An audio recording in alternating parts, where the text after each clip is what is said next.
आप ट्रेन में सफर कर रहे होते हैं तो क्या कभी आप सोचते हैं कि जिस ट्रेन में आप सफर करने वाले हैं इस ट्रेन का इंजन कितना पुराना है? आपको तो पता भी नहीं होता कि उस ट्रेन का इंजन कौन सा है। कभी आप ये पता करते हैं कि इस ट्रेन में जो कोचेज लगी हुई हैं, जिन्हें आप बोगियां भी कहते हैं, वो कितनी पुरानी है। और कभी आप ये पता करते हैं कि वो पटरियां कितनी पुरानी हैं और उन पटरियों की स्थिति कैसी है। क्योंकि जब हम हवाई जहाज में जाते हैं तो बहुत सारे लोग जो जागरूक हैं वो देखते हैं कि हवाई जहाज किस कंपनी का है, कितना पुराना है, किस मेक का है। हर रेल दुर्घटना के बाद हमें बस ये सुनने को मिलता है कि ट्रेन के कोच पटरी से उतर गए, बोगी पटरी से उतर गई। जलपाईगुड़ी में अभी हाल ही में जो ताजा रेल दुर्घटना हुई है वहां पर भी यही सुनने को मिला। और इस दुर्घटना में कई लोग मारे गए हैं, 9 लोग मारे गए हैं, 35 लोग घायल हुए हैं। और इस बार भी इसकी रिपोर्टिंग वैसे ही हुई कि रेल के जो डब्बे हैं ये पटरी से उतर गए और ये आपस में टकरा गए और फिर इतने लोग मारे गए और इतने घायल हो गए। हम इसकी इंक्वायरी कराएंगे और फिर उसके बाद आगे बढ़ जाएंगे और अगली रेल दुर्घटना का इंतजार करेंगे। हर बार यही होता है। लेकिन आज हम आपको रेल दुर्घटनाओं का संपूर्ण सत्य बताएंगे, जिसमें ट्रेन का इंजन, ट्रेन की बोगी, रेल की पटरी, तीनों का बहुत महत्वपूर्ण रोल होता है। आज हम इस बात का विश्लेषण करेंगे कि क्या हमारे देश में ज्यादातर रेल दुर्घटनाएं इसलिए हो रही हैं क्योंकि हमारी रेलगाड़ियां अंग्रेजों के जमाने की टेक्नोलॉजी पर आज भी चल रही हैं। लेकिन सबसे पहले आपको इस पूरी दुर्घटना के बारे में जानना चाहिए। आपको यह पता होना चाहिए कि आज हम ये बात आपसे कर क्यों रहे हैं। ये जो नई दुर्घटना है ये पश्चिम बंगाल के जलपाईगुड़ी में 13 जनवरी को शाम करीब 5 बजे हुई, जब यह ट्रेन राजस्थान के बीकानेर से गुवाहाटी जा रही थी। और इस दौरान इस ट्रेन में कुल मिलाकर 1200 यात्री मौजूद थे। शुरुआती जांच में पता चला कि ट्रेन के इंजन में तकनीकी गड़बड़ी होने के बाद पायलट ने, यानी जो चालक था ट्रेन के चालक ने इमरजेंसी ब्रेक लगाकर इस ट्रेन को रोकने की कोशिश की। लेकिन तभी यात्रियों से भरी हुई कुल 10 बोगियां पटरी से नीचे उतर गई और इस हादसे में 9 लोगों की मौत हो गई, 35 लोग गंभीर रूप से घायल हो गए। भारत की गिनती दुनिया के उन देशों में सबसे ऊपर होती है जहां हर साल इस तरह से बहुत सारी ट्रेन पटरियों से उतर जाती हैं और सैकड़ों लोग हर साल मारे जाते हैं। उदाहरण के लिए वर्ष 2014 से 2018 के बीच 4 साल में इसी तरह की हमारे देश में कुल मिलाकर 313 दुर्घटनाएं हुई, यानी औसतन हर साल 63 यात्री ट्रेन पटरियों से उतर जाती हैं और इन ट्रेन में सफर करने वाले लोगों को अपनी जान गंवानी पड़ी। अब सवाल यह है कि क्या ये दुर्घटनाएं रुक नहीं सकती, और रुक सकती हैं तो ये रेल दुर्घटनाएं रुक क्यों नहीं रही? इसके पीछे एक पॉइंट तो यह है कि 21वीं सदी का भारत आज भी 19वीं और 20वीं सदी में अंग्रेजों द्वारा बिछाई गई पटरियों पर ही अपनी ट्रेन आज भी चला रहा है। ये एक बड़ा कारण है। आप इसे समझिए कि भारतीय रेल अपने हाथों की लकीरें आजादी के बाद से अब तक ज्यादा बदल नहीं पाया है। ये लकीरें अब भी लगभग वैसी ही दिखाई देती हैं जैसी अंग्रेजों के समय थी। कुछ बदलाव जरूर हुआ है और समय समय पर पटरियों की मरम्मत भी की जाती है, नई पटरियां भी बिछाई जाती हैं, लेकिन इनका पूरी तरह से कायाकल्प अभी हुआ नहीं है। अगर आप अपने देश के रेल नेटवर्क को देखें तो आपको भारत के हाथ में इस तरह की रेखाएं नजर आएंगी जो अभी हमने आपको दिखाया।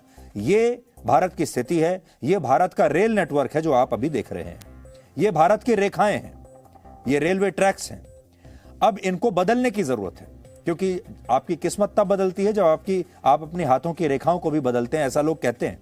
दूसरा पॉइंट यह है कि पटरियों की तरह ट्रेन में लगने वाले कोचेज, जिन्हें आप आम भाषा में बोगी कहते हैं, वो भी बहुत पुराने जमाने की हो चुकी है। उदाहरण के लिए इस दुर्घटना में जो 10 कोच पटरी से उतरे वो पुराने जमाने के थे। इन्हें ICF कोच कहते हैं। ICF का मतलब होता है इंटीग्रल कोच फैक्ट्री। ये भारत सरकार की अपनी कोच फैक्ट्री है, सरकारी कोच फैक्ट्री है, जिसने इन बोगियों का निर्माण किया है। लेकिन जो बात समझने की है वो ये कि जिस टेक्नोलॉजी पर ये कोच बनाए गए हैं वो तकनीक 71 वर्ष पुरानी हो चुकी है। यानी आप कह सकते हैं कि ये जो कोच हैं ये बूढ़े हो चुके हैं, ये बोगियां बूढ़ी हो चुकी हैं और आज भी इन्हें चलाया जा रहा है। शायद इसीलिए जब ये दुर्घटना हुई तब ये बोगियां इमरजेंसी ब्रेक का दबाव सह नहीं पाई और पटरी से उतर गई। इस दुर्घटना के बाद केंद्रीय रेल मंत्री अश्विनी वैष्णव ने खुद ये बात कही कि केंद्र सरकार जल्द से जल्द इन पुराने जमाने की बोगियों को रिटायर कर देगी और इनकी जगह ट्रेन्स में आधुनिक कोच लगाए जाएंगे जो इस तरह की दुर्घटनाओं में काफी सुरक्षित साबित होते हैं। Sir, from 2009, railway decided to LHB coaches for the passenger traveling. But why अभी तक में क्यों ये ICF कोच यूज हो रहा है इंडियन रेलवे? अभी सिर्फ और सिर्फ LHB कोचेस का प्रोडक्शन हो रहा है, कोई ICF कोचेस का प्रोडक्शन नहीं हो रहा है। पुराने ICF कोचेस को बहुत तेजी से फेज आउट किया जा रहा है। But this is a मैं कहता रहा हूँ फेज आउट किया जा रहा है।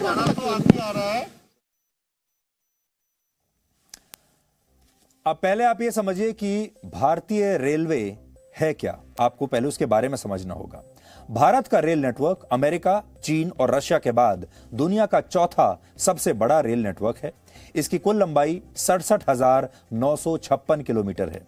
भारत में पहली ट्रेन अंग्रेजों द्वारा वर्ष 1853 में महाराष्ट्र के ठाणे में चलाई गई थी। भारतीय रेल में 15 लाख से ज्यादा कर्मचारी काम करते हैं और इस लिहाज से यह दुनिया की 7वीं सबसे ज्यादा रोजगार देने वाली कंपनी है। भारत के पास लगभग 22,000 ट्रेन हैं। कई बार आपको भी यह बात पता नहीं होगी, कोई अगर आपसे पूछे तो अब आप बता सकते हैं। भारत के पास लगभग 22,000 रेलगाड़ियां हैं जिनमें लगभग 13,000 यात्री ट्रेन हैं जबकि 8,000 से ज्यादा मालगाड़ी है। भारतीय रेल 7,500 से ज्यादा रेलवे स्टेशन का संचालन करता है और हमारे देश में ट्रेन करोड़ों लोगों की लाइफलाइन है। भारत में प्रतिदिन लगभग 2.5 करोड़ लोग ट्रेन के जरिए सफर करते हैं, 2.5 करोड़ हर रोज। यह न्यूजीलैंड की कुल आबादी से 5 गुना ज्यादा है जबकि ऑस्ट्रेलिया की पूरी आबादी के बराबर है। तो सोच लीजिए, आबादी जो है ऑस्ट्रेलिया की, उसके बराबर तो हमारे देश में हर रोज यात्री रेलगाड़ी से सफर करते हैं। लेकिन इसके बावजूद भारत में ज्यादातर रेलगाड़ियां ना तो निर्धारित समय पर चल पाती हैं और ना ही अपने तय समय पर अपनी मंजिल तक पहुंचती हैं, और शायद इसका आपने निजी तौर पर भी अनुभव किया होगा। अब सोचिए, अगर ये 13,000 ट्रेन लेट होंगी तो इनमें सफर करने वाले 2.5 करोड़ लोग भी हर रोज लेट हो जाएंगे, और अगर ये 2.5 करोड़ लोग लेट होंगे तो जिन लोगों से ये मिलने जा रहे हैं वो 2.5 करोड़ लोग भी शायद लेट हो जाएंगे। और एक ही दिन में हमारे देश में करोड़ों लोग, करोड़ों मीटिंग्स, करोड़ों काम समय से देर से शुरू होते हैं। तो देश फुल स्पीड में विकास के ट्रैक पर फिर कैसे दौड़ पाएगा अगर हमारे देश की ट्रेन्स और करोड़ों लोग हर रोज लेट होते रहेंगे तो। वैसे तो भारत में ट्रेन्स का लेट चलना कोई नई बात नहीं है। आपने फिल्मों में भी देखा होगा, चुटकुलों में भी देखा होगा, कहानी में भी देखा होगा, और अक्सर आपके रिश्तेदारों और परिवार के लोगों के भी फोन जब आपके पास आते होंगे तो अक्सर यही आते होंगे कि ट्रेन लेट चल रही है, जब आप हमें लेने के लिए स्टेशन पे आएं तो आप 2 घंटे बाद आइएगा, 4 घंटे बाद आइएगा। माना जाता है कि अंग्रेजों के समय से ही भारत में ज्यादातर यात्री ट्रेन कभी भी समय से नहीं चली। हालांकि पिछले कुछ समय में इसमें सुधार जरूर हुआ है। अब हम आज के स्थिति में यह नहीं कह सकते कि सारी ट्रेन ही लेट चल रही हैं, बहुत सुधार भी हुआ है, लेकिन अब भी लड़ाई हमारी बहुत लंबी है। भारतीय रेल के सामने चुनौती यह है कि अगर आज ट्रेनों के इंजन बदले जाते हैं तो बोगियां पुरानी रह जाती हैं। यानी इंजन तो आपने नया ले लिया लेकिन बोगियां पुरानी हैं। जब तक बोगियां बदली जाती हैं और नई बोगियां आती हैं तब तक इंजन पुराने हो जाते हैं, और जब इंजन और बोगियां दोनों ही नई हो जाती हैं तब रेलवे ट्रैक्स जिस पर ये चलती हैं गाड़ियां वो पुराने हो चुके होते हैं। यानी ये पिक्चर ऐसी है जो बनती ही रहती है, कभी सिनेमा हॉल पर रिलीज नहीं हो पाती। और इसे आप कुछ बातों से आज समझ सकते हैं। भारत का रेल नेटवर्क 170 वर्ष पुराना हो चुका है। यानी ये रेल नेटवर्क न सिर्फ बूढ़ा हो गया है बल्कि इसे अपग्रेड करने की बहुत सख्त जरूरत है। ये अंग्रेजों के जमाने का रेल नेटवर्क है। वर्ष 1853 से 1947 के बीच अंग्रेजों ने भारत में 54,000 किलोमीटर की रेल लाइन बिछाने का काम किया था। यानी 67,000 किलोमीटर की रेल लाइन में से 54,000 किलोमीटर की रेल लाइन तो हमें अंग्रेजों से मिली है। ये अंग्रेजों के जमाने की है और इसका इस्तेमाल भारत आज भी कर रहा है। किसी भी देश में आधुनिक और तेज स्पीड वाली ट्रेन चलाने के लिए नए रेलवे ट्रैक्स की जरूरत होती है, जबकि भारत अपने पुराने रेलवे ट्रैक्स को भी अभी ठीक से अपग्रेड नहीं कर पाया है।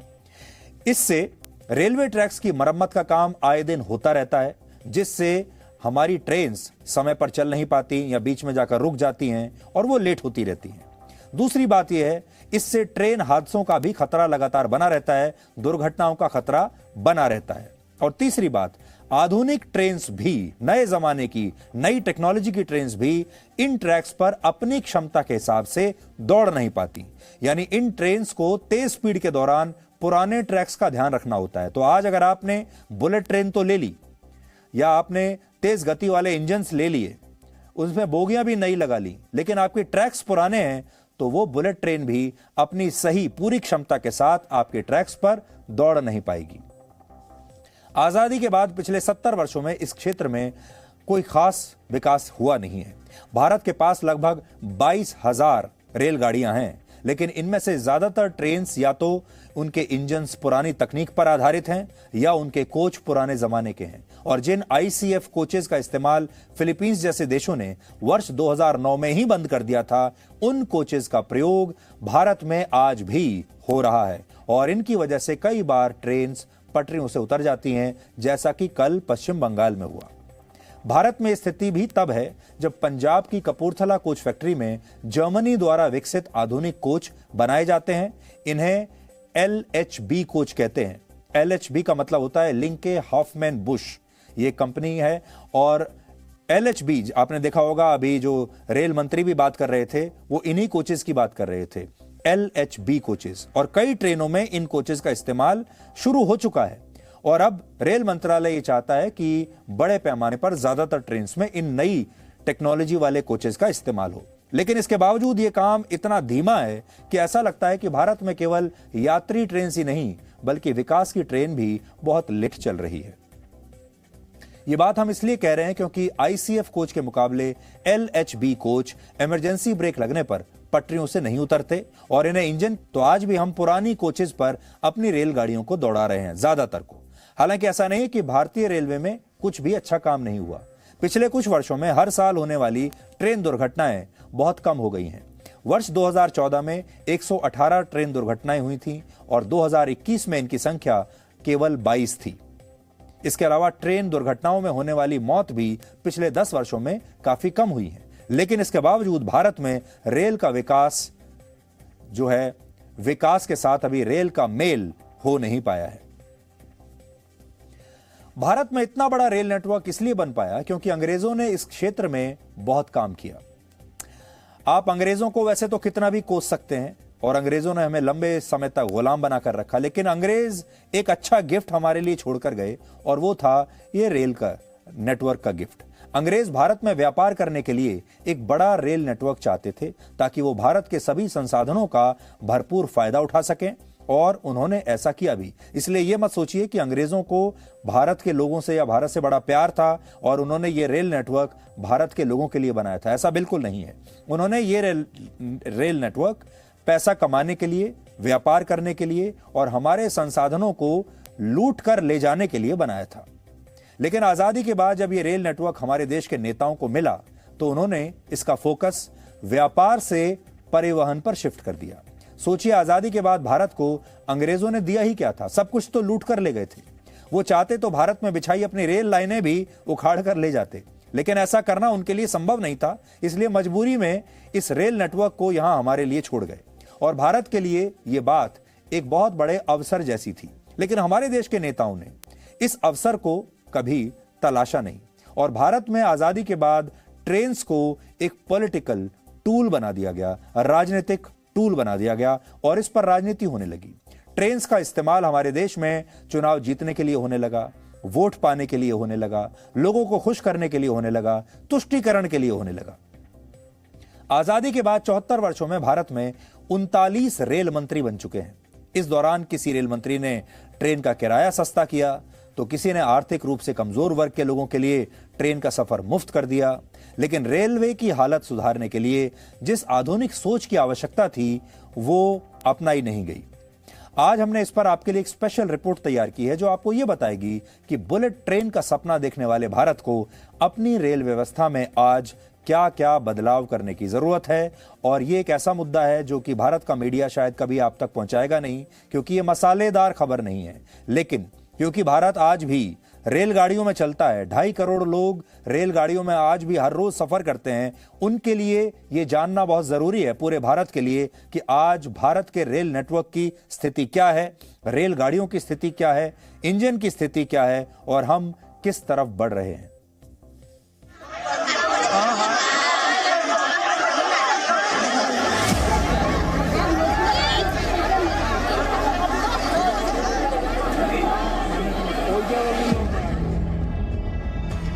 वो बेचारा मर जाएगा उसको। कौन? अरे कहाँ? अरे वो वहाँ से पड़ गया, कट गया। अरे पता नहीं, अभी जिंदा उसको लाए इधर तो लेके आ जाओ। अरे उठाओ यार, उठाओ। आराम से उठा लो। उतारो जल्दी उतारो। आराम से, धीरे से यार, धीरे से।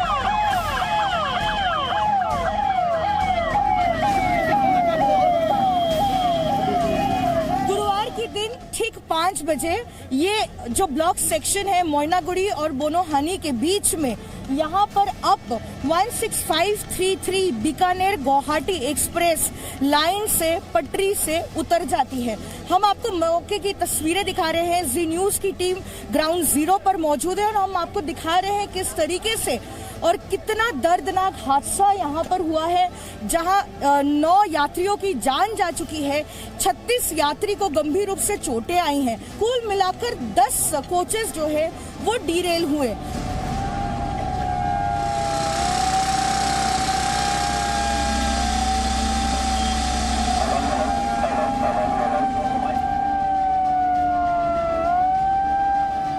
अचानक जब मैंने हम धक्का लगा तब हम देखे हल्ला मच गया है, भागादौड़ी हो गया है। तो नीचे उतर के देखा तो आगे का सारा डिब्बा, 10 डिब्बा गिरा हुआ था और बाकी हालत खराब था, आदमी मैंने गिरा पड़ा था। वो अचानक से गाड़ी ब्रेक मारे और सुबह गाड़ी पटरी से नीचे उतर गए और उसके बाद सारे सामान टूट के एक के ऊपर एक गिरने लगे। वो अंदर आदमी बहुत सारे फंस गए और वो हाथ तो 2 मर भी गया, किसी का हाथ पैर टूट गया वहाँ पर अंदर। मदद के लिए लोग आए तो मदद कर रहे हैं अभी।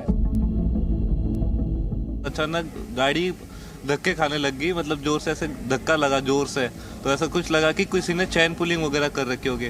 तब अचानक गाड़ी पलटी हो गई। मैं जिस कोच में था ना, वो बोगी पूरा पलटी हो गया। तो मैं 6 सीट होती है उसको पकड़ के अपना कंट्रोल रख के, तो भी मेरा कंट्रोल छूट गया हाथ से और मैं गिर पड़ा उस विंडो के साइड में। अचानक ट्रेन को धक्का दे रखा है, ब्रेक लगाया ट्रेन ठीक आगे से, तो जैसे लग गया तो धुआं उड़ गया ऐसा, और दोबारा फिर लगाया, गिर गया पटरी से। पहले गिर गया था, थोड़ा गिर गया था होगा, दोबारा जब ब्रेक लगाया तो उस समय दोबारा फिर पूरा गिर गया होगा। मतलब आपका डिब्बा पूरा टर्न हो चुका था तब तक? हाँ जी, पूरा गिर पटरी से गिर के घूम के मतलब नीचे गिर गया था।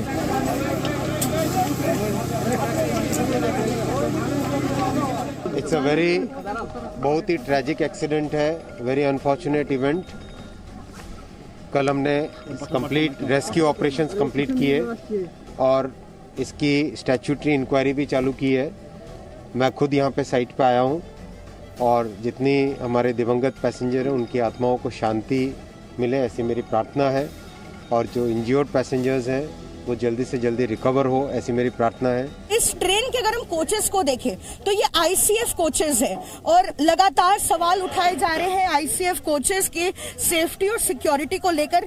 रेल मंत्री ने भी ये कहा है कि अब देश भर में सिर्फ एचएलवी जो है वो कोचेस प्रोड्यूस हो रहे हैं और धीरे धीरे आईसीएफ कोचेस को जो है यहाँ पर फेस आउट किया जा रहा है। तो आईसीएफ कोचेस होते हैं उसकी टोटल स्पीड या मैक्सिमम स्पीड की अगर बात करें तो वो 66 किलोमीटर पर आवर तक जाती है। लेकिन अगर मॉडर्नाइज्ड कोचेस जो फिलहाल प्रोड्यूस और मैन्युफैक्चर किए जा रहे देश भर में, वो 200 किलोमीटर प्रति घंटे की रफ्तार तक जो है वो मैक्सिमम स्पीड उसकी जाती है। इंटीग्रल कोच फैक्ट्री यानी कि आईसीएफ की कोचेस जो है वो चेन्नई में मैन्युफैक्चर होते थे, बेहद पुरानी टेक्नोलॉजी। और अब जो है जो ज्यादातर मैन्युफैक्चर हो रहे हैं लिंक हॉफमैन बॉश के कोचेस वो कपूरथला में मैन्युफैक्चर होते हैं, जर्मन टेक्नोलॉजी पर बने हैं, मॉडर्न जो है टेक्नोलॉजी पर बेस्ड है। लेकिन जो सबसे अहम है वो ये है कि उनके जो अगर सस्पेंडर्स की बात करें आईसीएफ कोचेस के, तो वहां हम देखेंगे कि स्प्रिंग सस्पेंडर्स यूज होते हैं। वहीं दूसरी ओर अगर लिंक हॉफमैन बॉश के कोचेस की बात करें तो वहां हाइड्रोलिक सस्पेंडर्स यूज होते हैं। तो अगर हाइड्रोलिक सस्पेंडर्स होते हैं तो कोचेस में इंपैक्ट कम होता है, जर्क कम यात्रियों को महसूस होता है। लेकिन अगर सबसे बड़ी और अहम बात करें एक्सीडेंट्स, कोलिजन या डिरेलमेंट की, अगर आईसीएफ की जगह लिंक हॉफमैन बॉश के अगर कोचेस होते तो कैजुअलिटी, डेथ टोल या इंजरीज इतनी ज्यादा नहीं होती। आज रेल मंत्री जब मौके पर पहुंचे तो उन्होंने भी ये कहा कि धीरे धीरे आईसीएफ कोचेस को जो है पूरी तरीके से फेज आउट कर लिया जा रहा है और अब जो भी मैन्युफैक्चर हो रहा है वो सिर्फ लिंक हॉफमैन बॉश कोचेस का ही हो रहा है, ताकि मॉडर्न टेक्नोलॉजी के साथ न सिर्फ यात्री सफर कर सकते हैं और इस तरीके के जो रेल हादसे हैं उसे भी अवॉइड किया जा सके। जलपाईगुड़ी से कैमरा पर्सन देवाशीष बोटबैल के साथ पूजा मेहता, जी मीडिया। हमारे देश का दुर्भाग्य यह है कि हमने रेलवे पर काम करना बहुत देर से शुरू किया और हमारे देश में लंबे समय तक हमारे देश के जो नेता हुआ करते थे उन्होंने चुनाव जीतने के लिए भारतीय रेल का इस्तेमाल किया। जो रेलवे मिनिस्टर बना करते थे नेता, वो अपने अपने इलाकों में रेलवे स्टेशन बनाते थे। वोट पाने के लिए वो ट्रेन के रूट्स को बदल दिया करते थे और फिर उन्होंने भारतीय रेल को रोजगार देने के लिए भी एक बहुत बड़े टूल की तरह इस्तेमाल किया। जिस पार्टी का नेता रेल मंत्री बनता था वो अपनी पार्टी के वोटर्स को भारतीय रेल में कहीं ना कहीं नौकरी भी देने लगा और इसकी वजह से कभी भी प्रोफेशनलिज्म भारतीय रेल में आया नहीं और इन नेताओं ने कभी भी भारतीय रेल की जो तस्वीर है उसे बदलने की कोशिश नहीं की। जैसा हमने आपको बताया कि भारतीय रेल का हमारे देश में बहुत वर्षों तक राजनीतिकरण चलता रहा और बाद में गठबंधन सरकारों का जमाना आ गया और जब गठबंधन सरकार बनती थी तो किसी खास पार्टी के किटी में उसके हिस्से में रेल मंत्रालय चला जाता था और फिर वो पार्टी रेल मंत्रालय को अपनी प्रॉपर्टी की तरह इस्तेमाल करती थी। तो अब धीरे धीरे चीजें बदल रही हैं। अगर आप तुलना करेंगे तो चीन जैसे देश में हर साल ट्रेन दुर्घटनाओं में 900 लोगों की मौत हो जाती है। अमेरिका में भी हर साल 600 लोगों की मौत ट्रेन दुर्घटनाओं में होती है, जबकि भारत में यह आंकड़ा 900 के आसपास ही अभी है। Presenting B News app available on Google Play and App Store. Download it now.